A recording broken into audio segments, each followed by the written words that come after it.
In today's episode of Front Page Tech, we're going to give you a list of a bunch of shitty products you don't even want to buy, and then litter our description with a bunch of affiliate links in hopes to make a couple bucks off of you. Just kidding. You probably got enough of that today. Instead, we're going to talk about how Amazon themselves ruined Prime Day. Get daily tech news in a way that doesn't suck. Hit that subscribe button and turn on notifications so you don't miss the next episode. Hey, what's going on, guys? Welcome to Front Page Tech, of course, show that gives you all the latest tech news from one geek, that's me, to another, that is you. Happy Monday. How you doing this fine evening? Do me a favor, head over to my Twitter. The link is down in the description below. Number one, follow me if you don't already. But number two, send me your favorite meme. I just want to see pictures that make me laugh, so send me your favorites. And if you don't make me laugh, I'll probably block you forever. No pressure. News. All right, so story numero uno. Let's just jump right into it. So throughout the day, since it is Prime Day, Amazon employees throughout the world have decided to go on strike to protest against Amazon's supposedly poor working conditions. But it seems they weren't the only ones to go on strike today. Their servers also went on strike. Get it? Because it all crashed. It went down. Okay, let's move on.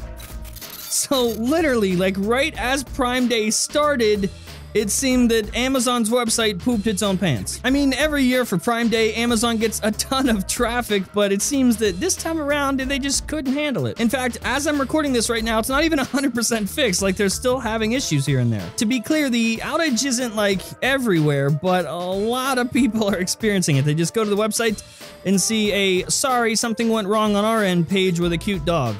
As if the cute dog will help cure your disappointment. This time last year, I actually worked for Amazon. I was in New York at this time, like live streaming from Amazon's website and talking about Prime Day deals. Here's a little, like a clip thing. Alexa, stop. I've danced too much. So number one, somehow I was fatter in that clip at that time. I don't know how that happened. Number two, I don't work for Amazon anymore. At the time, you know, I couldn't say anything naughty about them if I was working for them. I couldn't make fun of them. But now, I don't work for them. This is my show, bitches. And I can't believe the whole thing crashed. It's so perfect. I imagine this is what was happening at Amazon when everything went down. Oh, Amazon, better luck next year. Walmart, you got any deals this year? Okay, now let's talk about Apple more specifically. This is actually an update to an episode that we did last week where we talked about the new MacBook Pro updates for 2018. As you know, the past couple years, specifically with MacBook Pros, the keyboards have been having issues. A piece of dust gets in there or something very, very minor and the keyboard just becomes unresponsive or there's sticky key issues.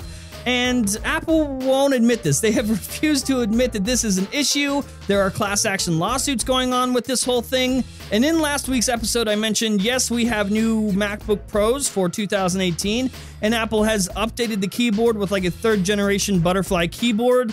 But they said it was quieter. They didn't say it was fixed again because they wouldn't admit to the issue, and they confirmed to CNET that this keyboard wasn't actually re-engineered. So I, on that episode, said, hey, we might see some more keyboard issues.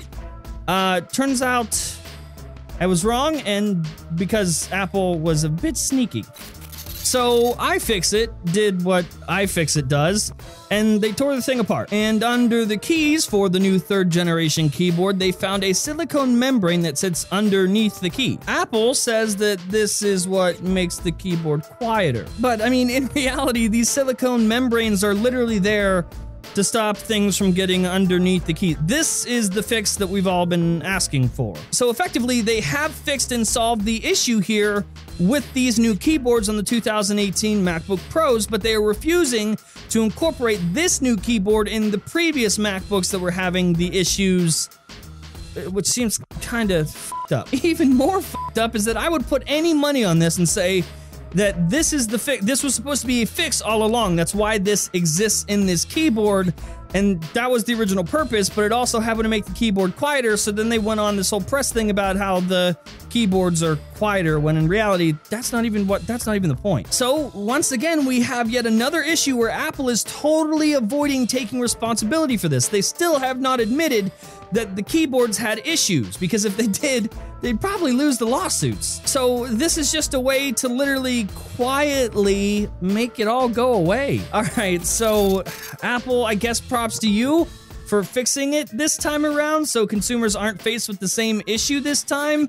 But still, like, I hate how sneaky you guys always are. Why can't you just take responsibility when you fuck up? That's all we ask for. We're seeing a lot of really great pro-consumer moves from you, Apple. I mean, this is one of them. For you to just come out of nowhere and give us, the consumers, MacBooks that we've been asking for was kind of weird and totally welcomed from you. But what would also be welcomed is you just telling the truth and not being so fucking sneaky. Come on, own up to your mistakes. Speaking of Apple stuff, we all know that the new 2018 iPhones are going to include Face ID in them, but now, and we sort of knew this was coming too, we have more genuine reports that iPads will have Face ID as well. So come September, we're going to be seeing some brand new iPads that include the 3D sensors that are included in what we have now with the iPhone 10 that, you know, makes Face ID a thing. Now, a lot of people, and, you know, kind of rightfully so, have assumed that because it has Face ID that the new iPads will also have the notch. I'm gonna come out here and say, it's not gonna happen. Number one, it just doesn't make sense in terms of how you use an iPad. And from a manufacturing standpoint, if you look at the thickness of the notch, right, and what we used for the iPhone 10 and that design, we could totally just include that same thickness on an iPad and just have the same sized bezels all the way around. So no notch and universal bezels all the way along the device. So yeah, I'm gonna put my money on iPads not having a notch. That would make no sense. I mean, the only way it would make sense if the iPads had a notch if Tim Cook just wanted to go on stage and go, yeah, fuck you, here's a notch. That's the only way it makes sense. Either way though, not gonna have it. Trust in Jern. And now, today's sponsor. So my hard drive is dying literally every single day. Files are just poof, gone, disappearing, deleted before I even noticed it, and your boy needs those files. I wanted to just curl up in a ball somewhere and forget about everything that I love, and then EaseUS reached out to me and asked me to take a look at their data recovery software, and I was like, data recovery, you say? Trusted right now by over 70 million users, EaseUS provides a simple data recovery software that allows you to revive your deleted photos, videos, music, emails from either your PC, Mac, memory cards, and more. So no matter how it happened, whether you accidentally deleted the wrong files and you think they're gone forever, or they just randomly disappeared like mine did, click the link down below. It's a free download and you can save your sanity. And of course, huge thanks to EaseUS for saving my files and supporting this show. And of course, that is the show. Hopefully you liked it, you learned something. If you did, hit that like button. If you hate my stupid face, hit the dislike button. And if you're new here, subscribe, and I'll see you tomorrow.